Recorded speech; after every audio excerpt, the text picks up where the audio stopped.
Olá, estamos aqui em mais um vídeo do canal e mais uma vez resgatando um estudo de 2020 que eu fiz acerca de uma passagem da segunda carta a Timóteo que fala acerca da inspiração da Bíblia. E eu aproveito para mais uma vez demonstrar que um estudo teológico profundo jamais vai comprometer a espiritualidade e muito menos comprometer essa importante doutrina que é o fato da Bíblia ser inspirada por Deus. Por isso, não deixe de se inscrever no canal, deixe o seu like, deixe também seus comentários, sugestões, dúvidas e não deixe de assistir o vídeo até o final.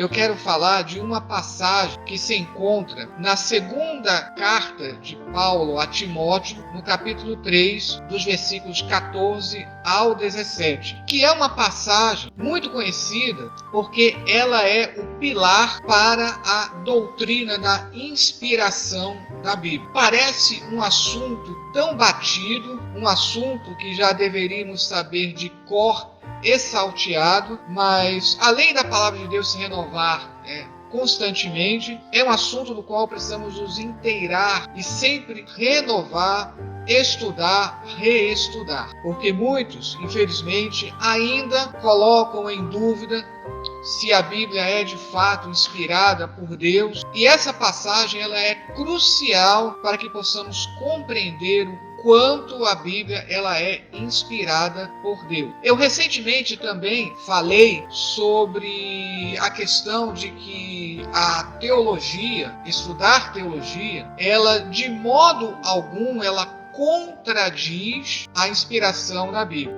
Mas eu encontrei alguém que estuda teologia e me disse que a Bíblia não é inspirada. O que eu posso dizer é que isso não é resultado da teologia, porque hoje a teologia, nos seus diversos níveis, mesmo dentro da faculdade, mesmo dentro do chamado ambiente acadêmico, a teologia, ou melhor dizendo, o estudo acadêmico da Bíblia se preocupa com a inspiração da Bíblia. Há essa preocupação, sim. E essa passagem que vamos estudar hoje, ela sempre foi esse pilar para debater esse assunto. Antes de nós entrarmos no estudo propriamente dito, é necessário situar a carta. Essa carta, ela pertence ao chamado corpo paulino, que são cartas atribuídas a Paulo. Ao todo são 13 cartas. Alguns livros antigos você vai encontrar a informação de 14, porque em livros antigos vai incluir a carta aos Hebreus. Mas há muito tempo, para ser mais exato, já tem uns 50 anos, que a carta aos Hebreus definitivamente ela é considerada não de Paulo, uma série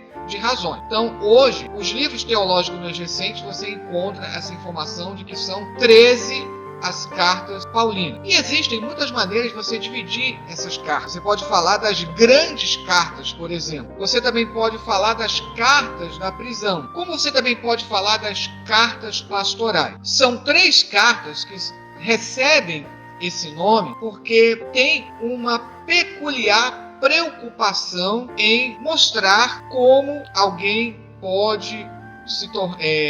como deve ser o ministério na igreja, como deve ser a atuação pastoral. Nós temos a primeira carta aos Coríntios, que ela tem uma preocupação de tirar, por exemplo, dúvidas acerca do que nós chamamos hoje de membresia. Então, quando você estuda a primeira carta aos Coríntios, ali foram coletadas dúvidas dos membros da igreja e foram remetidas a Paulo. E são dúvidas que dizem como eu devo me comportar enquanto membro do corpo de Cristo, como eu devo me comportar como membro efetivo de uma igreja. Essa é a preocupação da primeira carta aos Coríntios. Já as cartas pastorais, elas são direcionadas diretamente aos ministros, aqueles que têm a incumbência da liderança local da igreja. Em duas cartas, essa liderança ela é representada por Timóteo. Daí nós temos duas cartas, a primeira e a segunda carta a Timóteo, e uma terceira carta que essa liderança ela é representada por Tito. Um outro detalhe bem interessante é que além dessas três, só existe mais uma carta atribuída a Paulo que é direcionada a uma pessoa, que é a carta a Filemon. Todas as demais cartas são direcionadas para a igreja. A primeira carta aos Coríntios, a segunda carta aos Coríntios, assim por diante. Portanto, a passagem que nós vamos estudar hoje, ela se encontra numa das cartas chamadas de pastorais. Mais especificamente, na segunda carta, no capítulo 3, versículo 14 ao 17. Nessa passagem, nós estamos habituados muito mais ao versículo 16. O versículo 16 é o versículo que muitos sabem até de cor e salteado. Tem gravado esse versículo. Porém, o primeiro passo para que nós possamos analisar qual é o contexto imediato dessa passagem. Aquilo que eu sempre tenho salientado. Esses versículos, eles não estão isolados. Eu preciso analisar esses versículos dentro de um contexto. E o contexto mínimo é aquilo que nós chamamos de passagem ou perícope. Como nós vamos analisar aonde começa e aonde termina essa perícope? Então, antes do início aqui da transmissão, eu deixei um link para que os irmãos possam pegar o PDF que tem um resumo do estudo de hoje. E por aqui, os irmãos já podem perceber que o contexto imediato é do versículo 14 ao 17. Então, se eu desejo saber o contexto imediato do versículo 16, que é o que chama a atenção, esse contexto imediato, ele vai do versículo 14 ao 17. Quando nós percebemos o contexto anterior e o posterior, isso nos ajuda a entender aonde eu posso fazer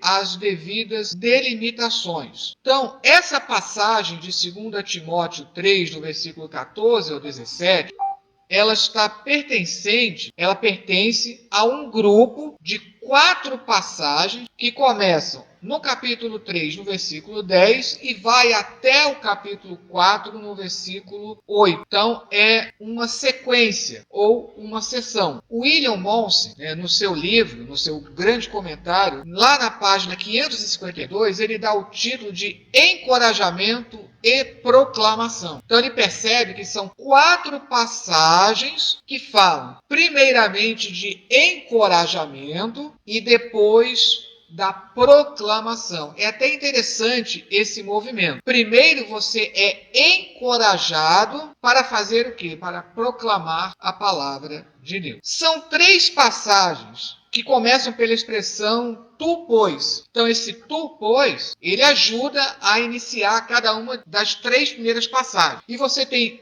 a 4ª passagem é uma exortação. Embora não comece com o tu, pois, é uma nova exortação. Diferente, por exemplo, da que nós encontramos lá em 2 Timóteo, no capítulo 3, no versículo 14 ao 17. Então, pegando aqui no capítulo 4, veja como começa. Conjuro-te perante Deus e Cristo Jesus. Então, é um tipo de exortação que muda a temática que ele estava abordando anteriormente no final do capítulo 3. Então nós temos 4 passagens. Então a primeira passagem, no capítulo 3, que vai do versículo 10 ao 13, é um encorajamento em que se fazem lembranças dos sofrimentos passados de Paulo. Paulo tendo sofrido por conta do seu ministério. Isso é abordado lá no capítulo 3, do versículo 10 ao 13. Depois você tem um novo encorajamento, em que agora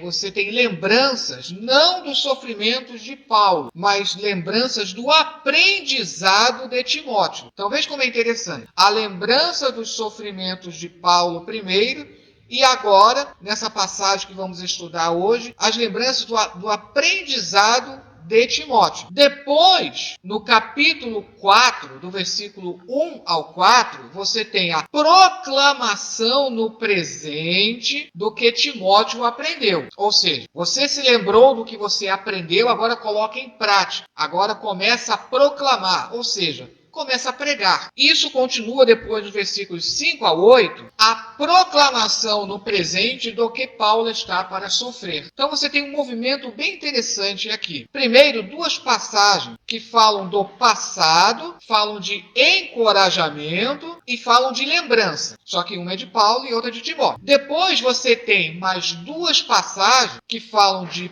proclamação, não mais passado, mas presente, e novamente eu tenho uma relacionada a Timóteo e outra a Paulo. E aqui você tem aquilo que nós chamamos de uma disposição concêntrica, em que a primeira passagem está relacionada à última, a quarta no caso, e a segunda passagem tem relação com a terceira. Além das duas primeiras ter algo em comum, e as duas últimas também ter algo em comum, você tem a primeira e a última, e no centro também as duas se relacionam. Como? Ora, o encorajamento que é dado através das lembranças dos sofrimentos passados de Paulo, lá no capítulo 3, versículos 10 ao 13, vão corresponder à proclamação no presente do que Paulo está para sofrer. Ele já sofreu e está prestes a sofrer ainda mais por conta do Evangelho. Ora, se há um encorajamento a Timóteo pelas lembranças do aprendizado passado, ele deve, com base nisso que ele aprendeu no passado, no presente, fazer o quê? Uma proclamação. Ou seja, tudo que você aprende não é para você guardar para si mesmo, mas é para colocar em prática. Bom, essa é a organização, é o contexto mais amplo, porque é assim que você analisa um contexto. Primeiro, eu tenho que ler pelo menos de onde aonde. Então, o contexto mínimo é esse. Capítulo 3, versículos 14 ao 17. Qual é o contexto mais amplo e imediato? Pertence a um conjunto de 4 passagens, 4 perícopas, que começam lá no capítulo 3, versículo 10 e vão até o capítulo 4, no versículo 8. Amém? Vamos agora nos concentrar nesses 4 versículos, ou seja, no capítulo 3, do versículo 14 ao 17. E como eu tenho feito, eu vou mais uma vez utilizar para ajudar na compreensão a análise retórica. Justamente porque a análise retórica ajuda a perceber essas conexões. E para isso eu fiz uma tradução alternativa. Para quem está com PDF, eu deixei de um lado o texto grego e do outro a tradução. Obviamente eu vou ler a tradução. Tá? Então ficou assim. É uma tradução que ficou pouco diferente só do que nós encontramos na Almeida corrigida. Então ficou assim. Versículo 14. Tu, pois, permanece naquilo que aprendeste e foste persuadido. Sabes de quem aprendeste. E desde a infância sabes as sagradas letras, as que podem te tornar sábio para a salvação, mediante a fé em Jesus Cristo. Agora, entre aspas. Depois vou explicar por que aqui foi colocado em aspas. Toda a Escritura é divinamente inspirada e útil para ensinamento, para repreensão, para aperfeiçoamento, para educação na justiça. Agora, encerrando no versículo 17, a fim de que seja qualificado todo homem de Deus, para toda boa obra qualificada. Então, notem que aqui eu deixei em cada linha uma oração, que nós chamamos de segmento. Aqui nós podemos encontrar como essa passagem ela vai se estruturar. Lembram que nós temos falado muito de como a disposição, a divisão em 3, ela é uma das preferidas. Não significa que você vai encontrar sempre essa divisão em 3. Eu poderia, por exemplo, esperar que essa passagem estivesse de imediato relacionada a mais 2 para formar um trio, mas nem sempre. Mas você acaba percebendo que existe uma predileção, na medida possível, de uma organização em 3. Essa passagem ela vai se estruturar em 3 trechos. É como você vai pegando a passagem, vai dividindo cada vez mais, para que você possa analisar de maneira pormenorizada, uma de cada vez. Tá? Então, o versículo 14, ele se destaca como sendo esse início. Permanece no que aprendeste. Esse é o tema do versículo 14. É isso que quer nos chamar a atenção. Permanece no que aprendeste. Depois, os versículos 15 e 16, eles se destacam como a parte central, que fala o quê? Do valor das Escrituras. Que é interessante que na Almeida Corrigida coloca como Sagradas Escrituras, mas como eu coloquei aqui na tradução, no texto grego, na língua original, você tem sagradas letras. Eu já vou explicar isso. É uma diferença sutil. E aí termina para que seja completo no versículo 17. Qual é o objetivo? Para que seja completo. Então, observe. Lá no versículo 14, permanece no que aprendeste. Qual é o objetivo? Lá no versículo 17, para que seja completo. Mas como eu vou chegar a essa completude? Através da valorização das Escrituras. Deixa eu abrir parênteses e falar aqui, dar um exemplo. Eu não vou dar nome aos bois, né? Mas quem estuda teologia saberá de quem eu estou falando. Infelizmente, existe um grande mesmo, teólogo de renome internacional, não é brasileiro, ele é estrangeiro, e que, infelizmente, ele seguiu o caminho de deixar de acreditar que a Bíblia seja a palavra de Deus inspirada. Ele chega a dizer, essas são as palavras dele, ele chega a dizer que a Bíblia é uma falsificação. Essas são as palavras. Ah, mas isso é porque ele estudou teologia? Não. Porque nós temos vários teólogos renomados internacionalmente que creem que a Bíblia ela é inspirada. E eu posso dizer hoje que no meio acadêmico é a maioria, não é a minoria. Mas aquilo que eu recentemente disse, alguns acham que, entre aspas, vai vender mais livros se ele disser, não, se eu disser que a Bíblia não é inspirada, isso vai chocar mais, eu vendo mais. Só que o objetivo é pregar a verdade. Não querer agradar a fulano A, B ou C. E essa passagem, ela é importante justamente por causa disso. Porque ela nos certifica do quanto a Bíblia ela é a palavra inspirada por Deus. Então aqui, para quem está com o PDF, na página 2, na segunda página, eu fiz aqui a divisão. Para quem não está com o PDF, é fácil. O versículo 14 é uma primeira parte, um primeiro trecho. Depois você tem os versículos 15 e 16 formando a parte central, o trecho central. E aí o terceiro trecho, ou a terceira parte dessa passagem, fica sendo o versículo 17. Esse tu, pois, ele se repete nas outras duas passagens, nas duas primeiras passagens de toda essa sequência. Se você ler desde do versículo 10, capítulo 3, no versículo 10, você vai perceber que esse tu, pois, se repete mais duas vezes anteriormente. Então, por isso que aqui eu tenho a certeza de que eu estou iniciando uma nova passagem aqui. É uma maneira, é chamada maneira paulina, né? Observa se eu tenho contudo, portanto, esse tu, pois. Esse pois, contudo, portanto, ele é característico de Paulo. É a maneira como ele gosta de organizar, de marcar, né, novas passagens nas suas cartas. Então, no versículo 14, na tradução que eu fiz, tu, pois, permanece naquilo que aprendeste e foste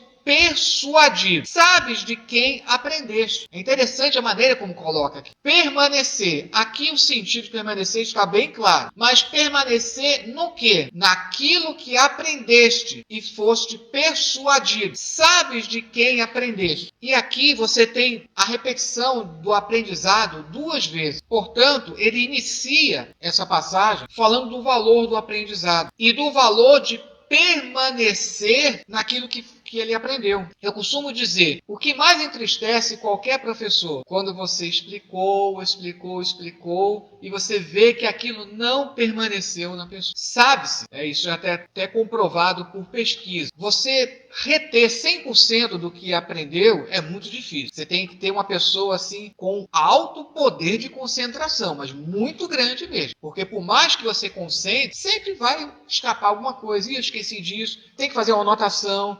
Eu tenho que... Agora, existem pessoas que ficam tão dispersas, tão desinteressadas, que elas não retêm nada, não permanecem nada. Isso dá uma tristeza no professor, porque o professor começa a pensar, no que eu falei? Não ficou nada, não permaneceu nada, alguma coisa precisa permanecer. E é por isso que aqui o conselho que é dado a Timóteo é: permanece naquilo que aprendeste. Hoje, nós vivemos numa sociedade, não estou falando do Brasil, isso é, infelizmente, no mundo inteiro. Nós estamos vivendo numa sociedade que está cada vez mais desvalorizando o aprendizado, em todos os seus níveis. Por quê? Existe a falsa percepção de que por que eu vou aprender se tudo que eu preciso basta clicar no celular, né? Vamos falar de um objeto que está aí disponível para todos. A um clique do celular eu posso tomar conhecimento de qualquer coisa na hora. Primeiro, porque você precisa filtrar. Eu sempre digo isso. Tem muita coisa boa na internet circulando, mas também, infelizmente, tem muito lixo. Esse é o nome que nós, infelizmente,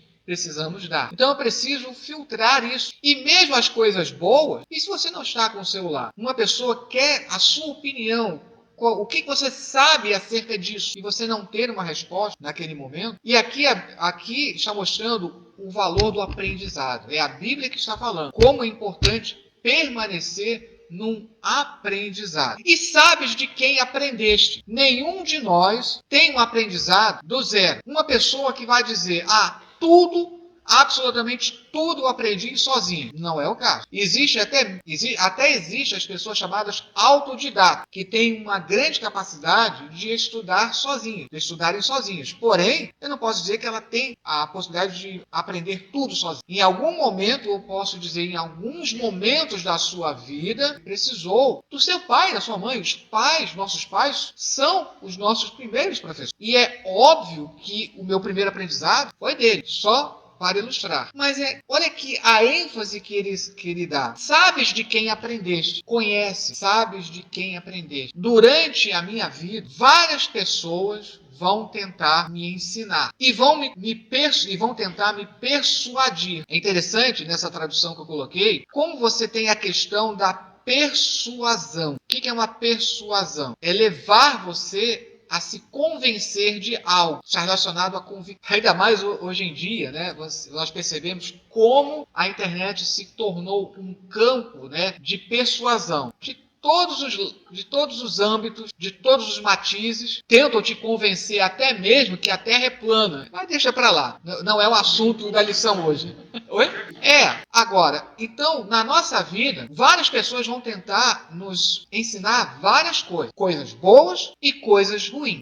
Por isso, agora, na parte central, lembra que nós já falamos em outras ocasiões? Dentro da chamada análise retórica, nem sempre isso é dessa maneira, mas até que eu tenho mostrado exemplos em que acontece isso. Eu posso ter partes extremas que levam ao centro, que é o mais importante. Essa é a parte mais importante. Por isso que, não por acaso, o versículo 16 é muito falado. Porque, de fato, dentro dessa passagem, ele é o primordial. Só que antes do versículo 16, olha o que diz. E desde a infância sabes as sagradas letras. 2 pontos. As que podem te tornar sábio para a salvação, mediante a fé em Cristo Jesus. Ou seja, aqui eu tenho um filtro. Muitas pessoas tentam te ensinar, te passar algo, filtra pela palavra de Deus. Não é julgar a pessoa, mas o que está sendo dito. Eu costumo dizer que hoje a internet é um campo de batalha. Só que ao invés de nós defender nossas ideias, nós atacamos pessoas. Então aqui o filtro não é a pessoa. Analisa se o conteúdo do ensinamento está embasado o quê? Nas sagradas letras. Que na Almeida Corrigida ficou como sagradas escrituras, para que a pessoa possa compreender melhor. Mas é interessante falar de letra. Lembra daquela passagem de Paulo que diz que a letra mata, mas o Espírito edifica, o Espírito vivifica? O que é letra para o apóstolo Paulo? É justamente o ensinamento da palavra destituído de espiritualidade. É possível você falar da Bíblia de maneira destituída de espiritualidade? Infelizmente é. Por isso que ele está falando aqui de sagradas letras. Como letra aqui fala de estudo, ao invés de usar sagradas escrituras, ele usou sagradas letras. Ou seja, isso pressupõe o quê? Porque a carta ao Timóteo, as 2 cartas a Timóteo, elas também enfatizam muito isso. Principalmente a segunda, a necessidade de estudarmos a palavra de Deus. Então, eu uso muito muito esse exemplo aqui. Eu sou contra estudar a Bíblia. Num outro versículo, dentro dessa carta, o que é dito a Timóteo? Persiste em ler. Não é nem ler, persistir em ler. Sim, sim. Aqui, Sagradas Letras, você está se referindo especialmente ao Antigo Testamento. Embora alguns comentaristas levantem a hipótese de que talvez aqui já esteja incluindo também, né, o Novo Testamento, que uma parte já está, uma parte do Novo Testamento já está escrita. Mas esse é um estudo mais aprofundado, né? Que livros do Novo Testamento já poderiam estar sendo ventilados aqui? Você se abriu. Estava na letra, alcançou o número. Hoje estava só na letra. Olha o que diz aqui, ó. Você tem 3 linhas, como elas se correspondem. E desde a infância sabes as Sagradas Letras. O versículo anterior, sabes de quem aprendeste. Aí começa o versículo 15. E desde a infância sabes as Sagradas Letras. Como é importante, desde a tenra idade, você ter esse tipo de conhecimento. As que podem te tornar sábio para a salvação. Porque existe sabedoria que não é para a salvação. Ou você se achar sábio, não para a salvação. E para esclarecer melhor isso, diz: como assim me tornar sábio para a salvação? Mediante a fé em Cristo Jesus. Lá no versículo 14, não está falando de persuasão. Para quem está com PDF, eu deixei esse sublinhado em itálico, deitado. A fé também está nesse mesmo tipo, então está vendo correspondência. E Cristo Jesus, ele faz correspondência com salvação, porque a salvação é mediante Cristo Jesus. Então, observe, versículo 15. Desde a infância sabes as Sagradas Letras, podem te tornar sábio para a salvação, mediante a fé em Cristo Jesus. No versículo 16, por isso que eu deixei entre aspas, porque vai repetir aquilo que Timóteo está ouvindo repetidamente desde a sua infância. Então, desde a sua infância que ele tem ouvido todos falarem isso aqui. Entre parênteses, o que Timóteo, desde a infância, tem ouvido, tem aprendido, tem sido constantemente repetido para ele. Toda a Escritura, aí sim vem a palavra Escritura. Toda a Escritura é divinamente inspirada. É útil. O fato de ela ser divinamente inspirada tem um objetivo. Ela é útil. Útil para o quê? Então, no versículo 15, você tem 3 linhas. Agora, no versículo 16, você também tem 3 linhas. Então, a primeira linha, ela vai, assim como no versículo 15, a primeira linha introduziu o que vai ser esmiuçado nas 2 últimas linhas, aqui também. Primeira linha, está explicando que toda Escritura é divinamente inspirada e útil. Qual é o objetivo? Para ensinamento, para repreensão, para aperfeiçoamento, para educação na justiça. Aqui você tem uma disposição cruzada, aqui que nós chamamos de quiasmo, ou seja, a segunda linha, a linha do meio, para ensinamento, para repreensão. Essa repreensão, na última linha, ela tem um equivalente, que é o aperfeiçoamento para a educação da justiça. Essa educação da justiça corresponde, como começou lá a segunda linha, para ensinamento. Então você tem aqui 2 linhas que podem ser resumidas nessa linha do meio: ensinamento e repreensão. As 2 não podem ser esquecidas. Existem pessoas que ficam só na repreensão e não têm ensinamento. Outras ficam só no ensinamento e esquecem da repreensão. Agora, corrigir. O que eu fiz aqui, consultando dicionários, eu fiz uma tradução que pudesse se aproximar um pouco mais, né, do texto grego. Não dá tanta diferença assim, mas aqui é uma tradução para conseguir uma compreensão mais acurada até das diferenças dos termos. Você vê aqui, letras, embora corresponda à escritura, ele primeiro utiliza letras no texto grego e depois é que vai usar a escritura. Aí no versículo 17, conclui: a fim de que seja qualificado todo homem de Deus, para toda boa obra qualificado. Essa palavra aqui é bem interessante. Qualificação, que aqui na Almeida, né, colocou como habilitado ou perfeitamente habilitado. Mas aqui eu gostei muito dessa tradução, qualificado.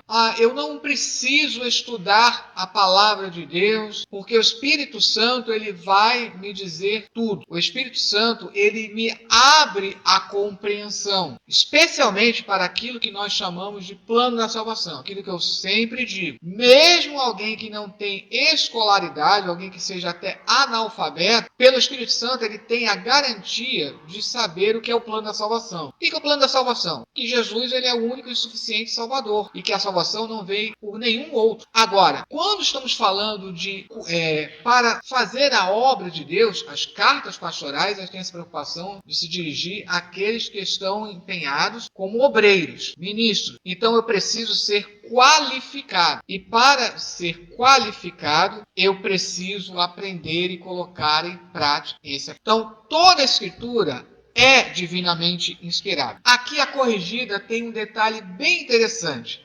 Esse verbo ser, ele não aparece no texto grego, o que não é característico do grego. E essa ausência do verbo ser permitiu que você pudesse colocar em uma posição diferente. A Almeida Corrigida, ela colocou da seguinte forma, que, abrindo aqui a corrigida. Toda a escritura divinamente inspirada é proveitosa. O verbo ser foi lá para frente. Por que isso muda a compreensão dessa passagem? Toda a escritura divinamente inspirada dá a impressão de que somente a escritura que é inspirada. A palavra escritura aqui, ela se relaciona especificamente à Bíblia, a palavra de Deus. Então, quando você coloca toda escritura divinamente inspirada é proveitosa, muitos teólogos pentecostais da Assembleia de Deus mesmo entendem que isso dá a falsa impressão de que existem partes da Bíblia que não são inspiradas. E, entretanto, nós sabemos que toda a Bíblia é inspirada. Aqui, pela posição da palavra theopneustos, que é traduzida como divinamente inspirada, a tradução da Almeida Atualizada, ou a posição do verbo ser na Almeida Atualizada, é que é a correta. Toda a Escritura, não é apenas parte dela. Tem partes da Bíblia que não são inspiradas. Não. Toda a Escritura, ou seja, toda a Bíblia é inspirada por Deus. Toda ela. Não apenas parte dela. Não apenas uma parte. Mas toda a Bíblia, ela é inspirada.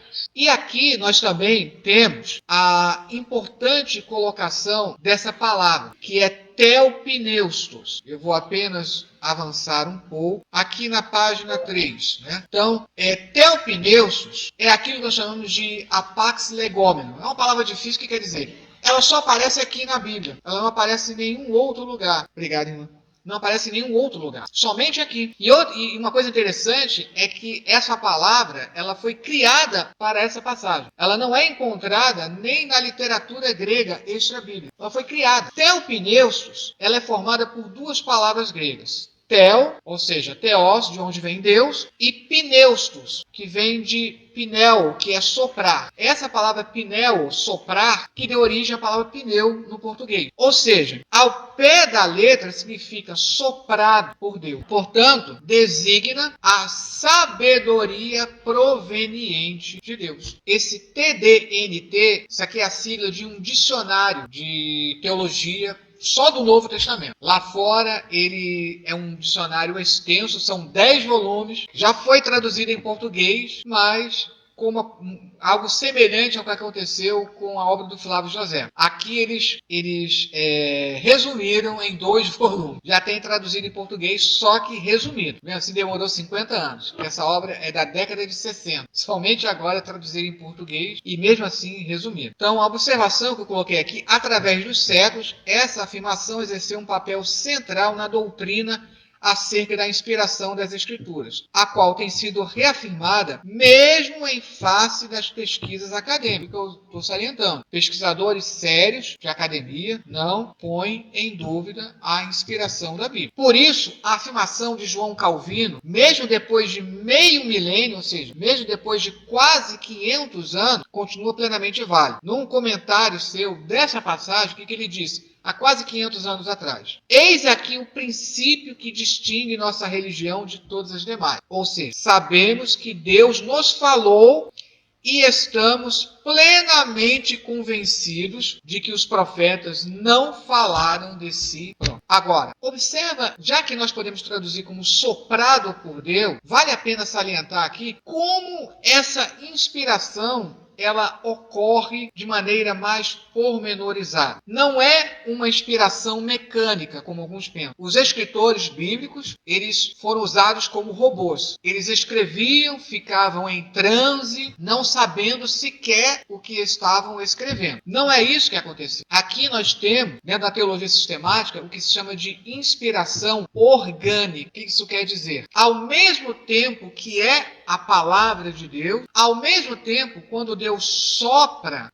ele, digamos assim, entre aspas, respeita a individualidade de cada escritor, respeita as suas características, respeita o fato se ele tem menos, vamos dizer, o que nós podemos usar hoje, comparando hoje, se ele tem menos escolaridade ou mais escolaridade. Por isso, a Bíblia, ao mesmo tempo, ela tem uma uniformidade, porque toda ela é inspirada por Deus, e ao mesmo tempo, como ela foi escrita por vários escritores ao longo de vários séculos, você consegue sim identificar a característica de cada escritor bíblico. Isaías escreveu de uma maneira, Jeremias escreve de outra, cada um dentro da sua característica. Malaquias escreve de outra, Oséias escreve de outra maneira, Amós escreve de outra. Indo para o Novo Testamento, você tem dois exemplos bem marcantes. Você tem Marcos, que é um evangelho escrito num grego bem simplório, e você tem o Evangelho de Lucas, que é escrito num grego da mais alta qualidade. Eu li em comentário certa vez que comparou que Marcos escrevendo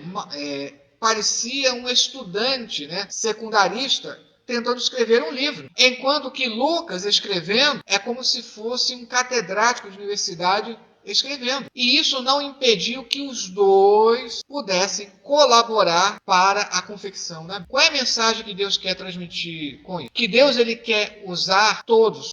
Eu costumo falar isso. O nosso grande erro é tentar robotizar. Você será abençoado apenas e tão somente se você imitar uma outra pessoa. E, no entretanto, Deus, ele nos fez cada um diferente. Cada um de nós tem uma característica. E uma vez que Deus nos fez diferente, eu não posso ser absolutamente igual ao outro. Lógico que eu posso e devo me esmerar no seu exemplo, mas eu não posso ser, entre aspas, uma cópia fiel. Cada um de nós tem uma experiência, cada um de nós tem uma maneira de agir diante de Deus. Então, essa doutrina da inspiração, ela é muito importante analisar por esse prisma, porque geralmente nós temos essa ideia de que não existam diferenças dos escritores. É a palavra de Deus, mas ela foi escrita em linguagem humana, e essa linguagem humana, ela transparece totalmente o estilo de cada escritor. Foram utilizadas 3 línguas. Para o Antigo Testamento, você tem quase a totalidade em hebraico e algumas poucas passagens em aramaico. Já o Novo Testamento, ele foi escrito todo em grego. No início, sim, depois começou a diversificar, mas o núcleo original eram todos da Judéia. O núcleo original, dos discípulos de Jesus eram todos eles da Judéia. E todos eles escreveram no grego, porque era a língua conhecida da época. Aqui, então, eu coloquei, só para nós finalizarmos esse estudo, eu coloquei aqui uma observação muito interessante aqui na página 3. O que nós temos aqui é a utilidade da Escritura para o ensinamento. E, na verdade, na página 2. Essa ênfase no ensinamento, ela é para toda a igreja. Embora a igreja, lá em Efésios 4, no capítulo 4, versículos 11 e 12, lá fala daqueles que foram levantados, por exemplo, para serem mestres, doutores, professores. E fala daqueles que foram levantados para evangelistas. E aí você pensa, você percebe claramente que alguns foram levantados especialmente com essa garra para ganhar almas, para ser evangelista. Mas isso não significa, já que fulano de tal foi chamado para ser evangelista, eu não preciso evangelizar. E nós sabemos que a chamada grande comissão, ou seja, a grande comissão é justamente a ordem de Jesus para que preguemos o evangelho a todos. E essa grande comissão não foi dada apenas para os evangelistas, para toda a igreja. Da mesma forma, ainda que Deus levante alguns especialmente como professores, mestres dentro da igreja, toda a igreja é conclamada para ter esse papel de ensinar. E aqui eu pego uma citação de um livro sobre educação cristã, e desde então eu me pego muito nisso aqui. Ele fala de Karl Barth, que foi um grande teólogo, que ele dizia o seguinte, que a igreja cumpre cabalmente sua missão quando ensina e seus membros aprendem, pois deve ser uma igreja docente. Karl Barth, ele até vai além. Ele chega a dizer que uma igreja que não está cumprindo o seu papel de ensinar a palavra de Deus, ela não está sendo de fato uma igreja. E isso é uma exortação muito interessante que está aqui nessa passagem. Eu não devo esperar apenas dos professores da escola dominical. Eu não devo esperar apenas dos pastores. Todos nós precisamos, de uma forma ou de outra, ensinar. Porque em algum momento eu vou me encontrar com uma pessoa que vai pedir-me me explica o que é você seguir a Jesus. O que eu teria a dizer? Tem pessoas que vão além do que nós chamamos, entre aspas, do feijão com arroz. Vão querer saber um pouco mais. Além. Então aqui, no final do PDF, eu deixei aqui algumas indicações. Tá? Esse livro do Antônio Carvalho é um livro já antigo, Teologia da Educação Cristã. Então ele mostra toda essa importância de como a igreja deve exercer seu papel como ensinadora. Depois aqui alguns comentários, né, das cartas pastorais. Geralmente todas as cartas pastorais são colocadas junto, comentário. É os exemplos que eu dei aqui. E aqui eu coloco, né, essas citações dos significados das palavras, eu tirei desse dicionário, eu coloquei aqui a citação da versão em inglês, porque é a mais completa. Mas, como eu disse, existe de forma resumida, porque o original em inglês são 10 volumes. E agora, né, recentemente, você teve a tradução em português, só que resumida em 2 volumes.